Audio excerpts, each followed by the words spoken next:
हाय दोलाब, हाय दोलाब। अस्सलाम वालेकुम दोस्तों, ड्रामा सीरियल दोलाब जे नई अचण वारी एपिसोड के बारे में असांजी ॻाल्हि करण वारा आहियूं। ऐं उहो केॾी महिल ऐं कहिड़े टाइम स्टार्ट कयो वेंदो ऐं उन जी शूटिंग किथे हलंदी। ऐं ॿिए पासे तकरार ड्रामो ऐं ज़हर ज़िंदगी जे बारे में तव्हांखे ॿुधाईंदा हलो त उन्हनि जो सीज़न 2 ईंदो या न। ऐं दोलाब ड्रामे जी कहिड़ी टाइम स्टार्ट कयो वेंदो रिकॉर्डिंग। तो इन तफ़सीली ॻाल्हि शुरू करण खां पहिरियों जेकॾहिं असांजे चैनल ते नवां त महिरबानी करे असांजे यूट्यूब चैनल ज़मीर जमाली खे सब्सक्राइब कंदा ऐं साथ में बेल आइकन को ज़रूरु प्रेस कंदा, जीअं असांजो हर नओं ईंदड़ वीडियो भाइरनि ते सभ खां पहिरियां पहुचंदी रहे ऐं तव्हां बि अहिड़ा नवां अपडेट ॾिसंदा रहो। तो तव्हांजो टाइम वेस्ट कोन था करायूं, हलूं था पंहिंजे मेन टॉपिक तरफ़। त पहिरियां तव्हांखे मोहब्बतनि जो पहिरियां तव्हांखे दोलाब ड्रामे जे बारे में ॿुधाईंदा हलूं त उहो केॾी महिल ऐं कहिड़े टाइम स्टार्ट कयो वेंदो ऐं उन जी रिकॉर्डिंग किथे पई हले। दोलाब ड्रामे जी रिकॉर्डिंग इंशाल्लाह 1 तारीख़ शुरू थींदी ऐं सोभ मीरपुर माथिले में तो ज़हर ज़िंदगी जाइ ते उन जी बि रिकॉर्डिंग थींदी, जिते ज़हर ज़िंदगी जी रिकॉर्डिंग थी हुई। ऐं दोस्तों शूटिंग हल्की न आहे ऐं उन में बहितरीन अदाकार ऐं वॾा वॾा कैरेक्टर आहिनि। ऐं दोस्तों डायरेक्टर साहब फरनांद मलिक उर्फ खजू आहे ऐं जेको नूर रहोर साहब ऐं राइटर आहे ऐं मीर भी इन ड्रामे में आहे, यानी इरफान शेख भी इन ड्रामे में आहे। ऐं ॿिया कुझु नवां अदाकार ऐं ॿिया कुझु पुराणा अदाकार भी इन में पिणु शामिल आहिनि। ऐं दोस्तों ही सोप सीरियल वॾो ड्रामो आहे, तमामु वॾो ड्रामो। ऐं दोस्तों इन ड्रामे में काफ़ी जहिड़ा थींदा ऐं काफ़ी फायरिंगूं हलंदियूं ऐं तव्हांखे फायरिंग वारा ड्रामा मज़ा ॾींदा। दोस्तों ॿिए पासे मां तव्हांखे ॿुधाईंदो हलां त इन में बहितरीन अदाकार कमु करे रहिया आहिनि ऐं इंशाल्लाह ही तव्हांखे ॾिसण वटां अहिड़ो मज़ो ॾींदो तव्हांखे हिन खे ॾिसणु न विसारींदव।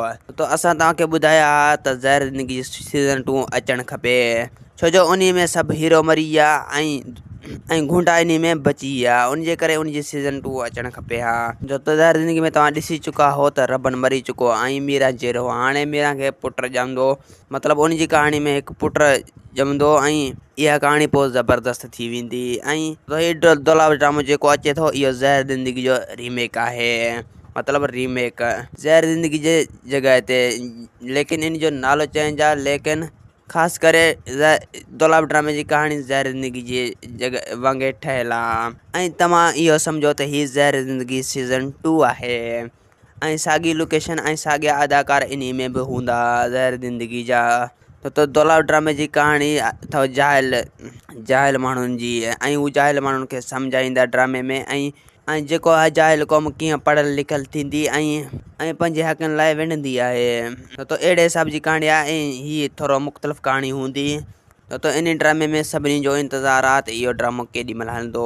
ऐं दोस्तों ॿिए पासे तव्हांखे ॿुधाईंदा हलो त इन जे मथां हिकु नओं ड्रामो अचण वारो आहे ऐं दोस्तों उन जो नालो जेको आहे ज़ाहिर न आहे थियो ऐं असांखे इहा ख़बर मिली आहे त नओं ड्रामो इन जे मथां अचण वारो आहे ऐं उहो ड्रामो या त तकरार ड्रामा जी जॻह ते हलंदो या मोहब्बतनि जी माग जी जॻह ते हलंदो, मतिलबु या तकरार ड्रामे जी सीज़न 2 हूंदो या मोहब्बतनि जो माग जो सीज़न 2 हूंदो।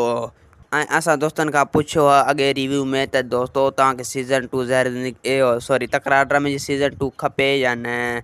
काफ़ी दोस्तनि कमेंट कयो ऐं दोस्तो तव्हांखे तकरार ड्रामे जी सीज़न 2 खपे थो त अगरि तव्हां हिन वीडियो ते मैसेज कंदा कयो, जीअं ड्रामनि वारनि खे ख़बर पए त तकरार ड्रामे जी सीज़न 2 जी वॾी घुर आहे। ऐं इहे कमेंट वॾा डायरेक्टर ऐं वॾा राइटर बि पढ़ंदा आहिनि, उन जे करे दोस्तो ऐं इहे कमेंट करण सां असांखे बि ख़ुशी थींदी ऐं तव्हांखे बि ख़ुशी थींदी ऐं तकरार ड्रामो सीज़न 2 बि अची वेंदो। ऐं दोस्तो असांजा चैनल ऐं फेसबुक पेज बि हीअ सब्सक्राइब ऐं फॉलो करे वेठा आहिनि ऐं उनखे हर ॼाण असांजे चैनल मां मिलंदी रही आहे। जे करे दोस्तो तव्हांखे चवां थो त हिन वीडियो में भला भला कमेंट कयो ऐं जीअं राइटर ऐं डायरेक्टरनि वटि ही मैसेज पुॼे ऐं हेठि कमेंट ॾिसनि त कमेंट में तकरार ड्रामे जी घुर हुजे।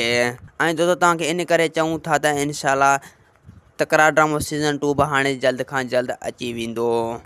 दोस्तो अगरि तव्हां इन वीडियो में कमेंट न कया त कोन ईंदो ऐं तव्हां जंहिं बि रिव्यू ॾिए थो तकरार ड्रामे जी सीज़न 2 जे बारे में त तव्हां उन में कमेंट घणा कयो, जीअं उन जी सीज़न 2 में घुर थिए ऐं हू डायरेक्टर ॾिसनि त तकरार ड्रामो सीज़न 2 जी वॾी घुर आहे। तो असांजो हीअ हो कहाणी जेको तव्हांजे अॻियां पेश कयोसीं। वधीक वीडियो ॾिसण लाइ चैनल खे सब्सक्राइब ऐं वीडियो खे लाइक कंदा, जीअं असांजो हर नओं ईंदड़ वीडियो ॿाहिरनि ते सभ खां पहिरियां पहुचंदी रहे ऐं तव्हां बि नवां अपडेट ॾिसंदा रहो। तो जल्दी चैनल खे सब्सक्राइब कंदा ऐं फेसबुक पेज खे ज़रूरु फॉलो कंदा। ऐं हेठां कमेंट जो रायो ज़रूरु ॾींदा जीअं असांजी बि दिलि ख़ुशि थिए ऐं तव्हांजी बि दिलि ख़ुशि थिए ऐं मथां ड्रामो अची वञे। ऐं दोस्तो ॿारनि खां थी सघे त हिन वीडियो खे आख़िर ताईं शेयर कजो जीअं दोस्तनि खे सभु खां ख़बर पइजी वञे त तकरार ड्रामो सीज़न 2 जी वॾी घुर आहे।